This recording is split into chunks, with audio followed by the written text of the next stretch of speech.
tuhur afada'u shalah. Fatimah binti Hubais datang kepada Rasulullah, ya Rasulullah, aku tertimpa istihadah dan aku tidak bersuci, apakah aku tinggalkan salat? Kata Rasulullah, la, jangan. Kalau istihadah jangan tinggalkan salat, tapi tetap mengerjakan salat. Kenapa? Karena inna dzalik irqun. Istihadah itu darah penyakit. Kata Rasulullah, walakin da'is salat qadral ayyam allati kanat tahidin, allati kunti tahidin fiha thumma ghasili wa salli. Tapi kata Rasulullah, tahan dari namanya salat itu ketika kamu sudah mencapai hari-hari di mana biasa kamu haid. Misalkan keluar darah selama 20 hari, warna darahnya itu merah semua. Maka di situ dia haidnya sesuai dengan kebiasaan sebelumnya. Kalau sudah dapat hari seperti kebiasaan sebelumnya, misalkan biasanya haidnya 10 hari, maka 10 hari dia haid, sisanya itulah istihadah. Kalau sudah selesai 10 hari itu, maka baru di situ dia mandi, kemudian dia melaksanakan yang namanya sholat. Definisi dari haid, nifas, dan istihadah. Kalau darah haid itu darah alami yang keluar dari seorang wanita di masa-masa tertentu dalam keadaan sehat. Keluar dari pangkal rahim ya. Kalau darah nifas, darah yang keluar setelah melahirkan. Kalau darah istihadah, di luar darah haid dan darah nifas. Maksudnya ini darah tidak keluar di masa-masa biasa kita haid. Masa-masa biasa kita haid itu tidak boleh kurang dari minimal dan maksimal haid. Tidak boleh kurang dari 24 jam, tidak boleh lebih dari 15. Jadi kalau kurang dari 24 atau lebih dari 15, di situ kita mengalami yang namanya istihadah. Jadi definisinya begitu. Jadi istihadah itu darah yang keluar dari seorang wanita di luar darah haid dan di luar darah nifas. Kemudian ciri-ciri dari darah haid itu sendiri, ciri-ciri dari darah haid itu keluar secara alami, bukan gara-gara sakit misalkan, karena ini bukan darah istihadah. Kemudian yang kedua, darah ini keluar di masa-masa tertentu. Lumrah orang perempuan itu punya ada tertentu dan berbeda-beda. Ada sebagian orang yang haidnya sebulan sekali. Ada yang haidnya mungkin 6 bulan sekali, bahkan mungkin setahun sekali. Darah haid ini keluar di waktu-waktu tertentu kembali kepada personal setiap perempuan. Kemudian memiliki batas minimal dan maksimal, yaitu minimalnya 24 jam atau sehari semalam dan maksimalnya 15 hari 15 malam. Karena ada batas minimal dan maksimal ini, kadang-kadang ada sebagian orang yang salah paham. Salah pahamnya begini, kalau keluar darah lebih dari 15 hari, karena sudah lebih dari 15, maka langsung darah yang ke-16 dihukum istihadah. Padahal tidak begitu. Betul bahwasanya minimalnya 24 jam, maksimalnya 15, tapi andaikan kita keluar darah lebih dari 15, cara menentukannya bukan 15 haid, sisanya istihadah, bukan begitu. Itu ada ketentuan tersendiri tentang darah istihadah di dalam haid atau nanti darah istihadah dalam nifas. Kemudian untuk ciri-ciri nifas, kalau nifas itu keluarnya setelah sempurna melahirkan.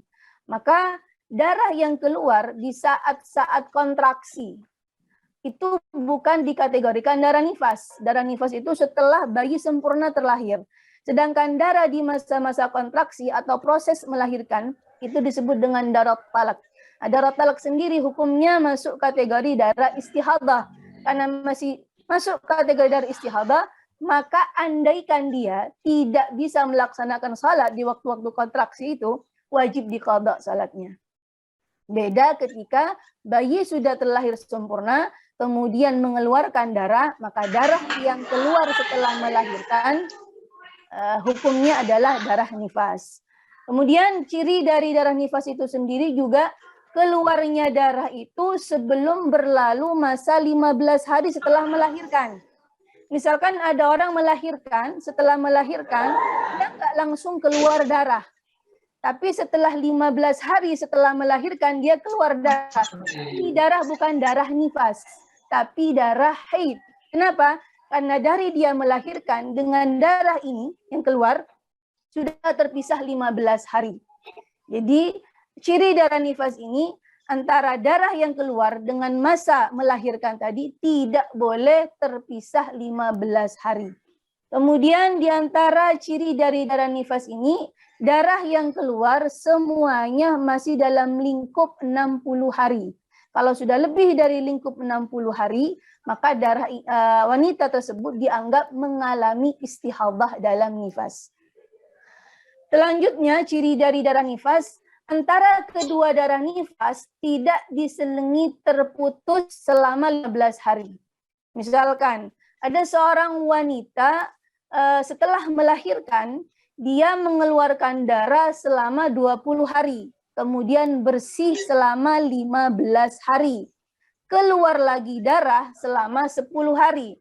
Ini kalau kita total, darah pertama dan darah kedua sebenarnya masih dalam lingkup 60 hari.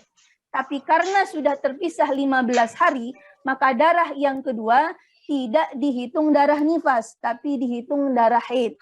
Karena sudah terpisah 15 hari antara darah pertama dengan darah kedua. Kemudian warna dan sifat darah.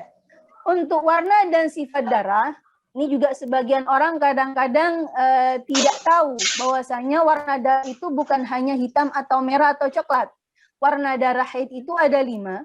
Ada hitam, kemudian merah, coklat, kuning, dan keruh. Kuning dan keruh ini juga kadang-kadang keluar dari seorang wanita di luar masa-masa haid atau yang kita sebut dengan keputihan. Untuk membedakan ini darah haid atau keputihan dari mana? Ya dilihat dari masa-masa haid.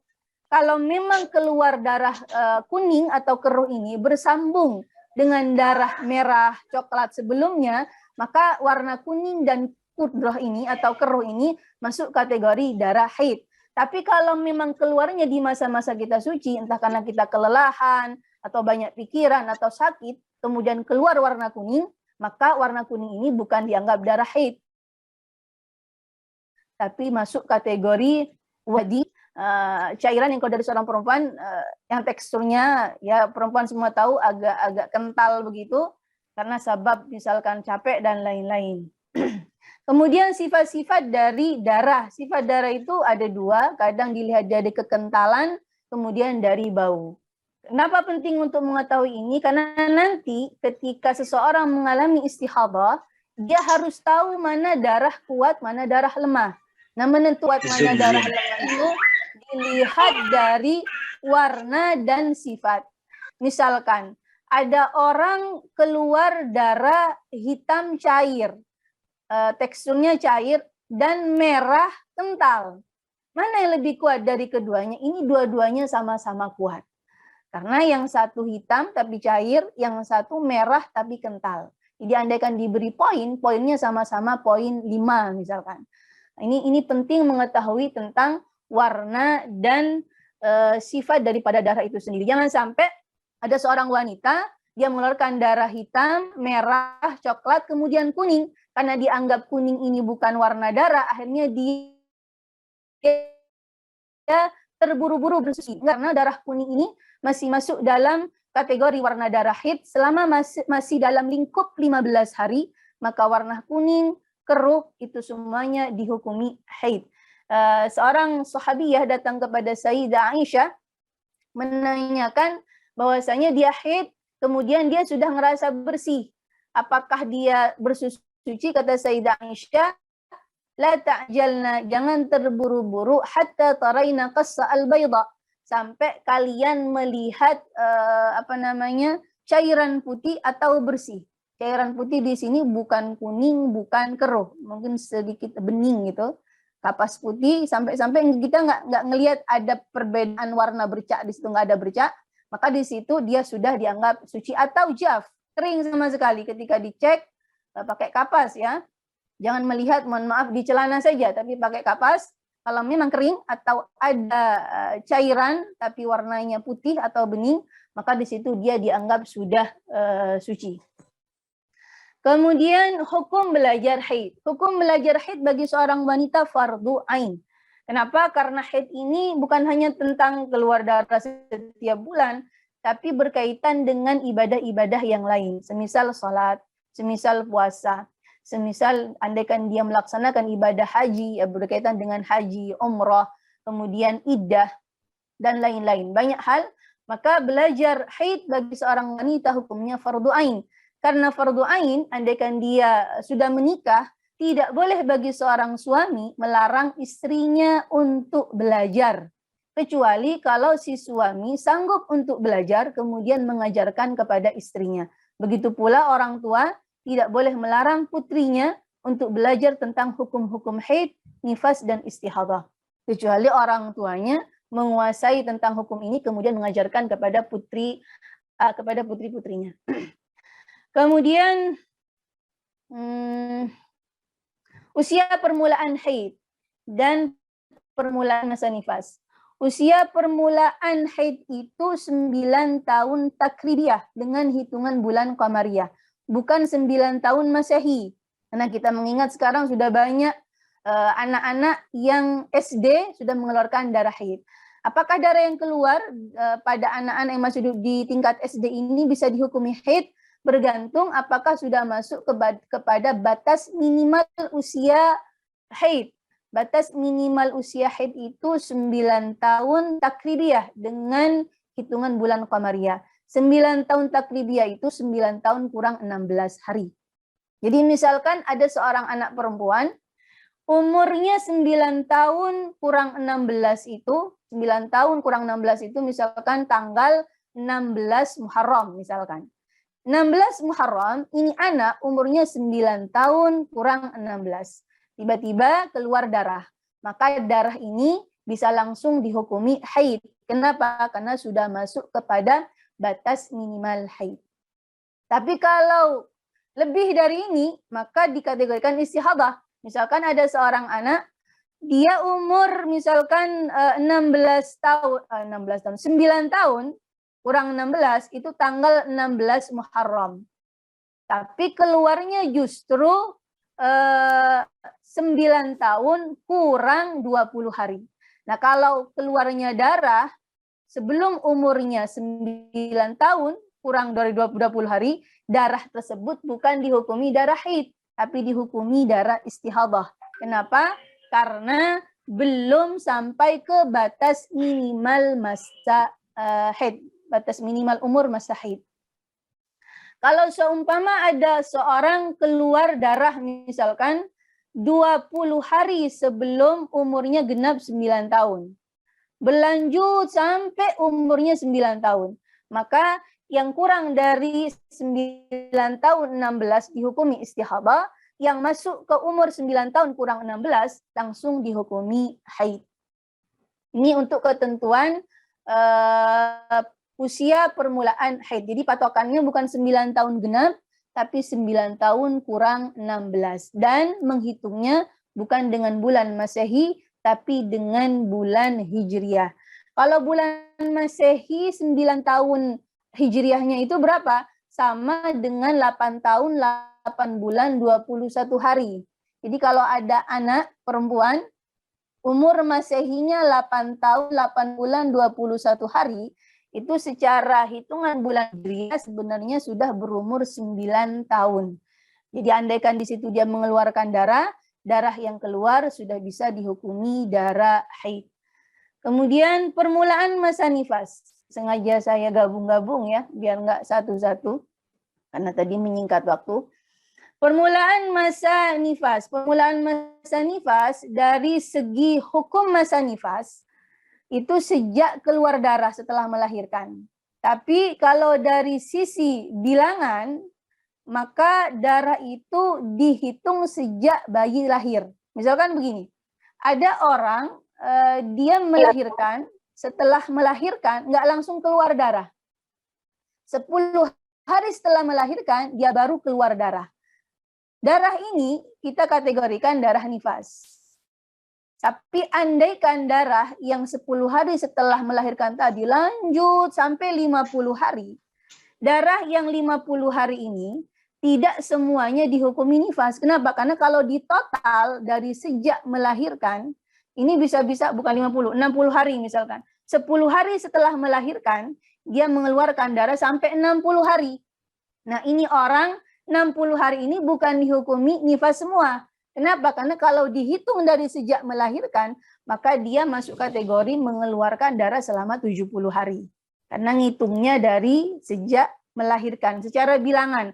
Tapi secara kapan dihukumi keluar darah nifas? Ya sejak darah nifas itu keluar. Dari sejak melahirkan, yang penting tidak terpisah 15 hari, maka kapan keluar darah? Setelah melahirkan, darah tersebut dihukumi darah nifas. Bisa dipahami ya? Atau kecepatan? Paham insyaallah nih. lanjut.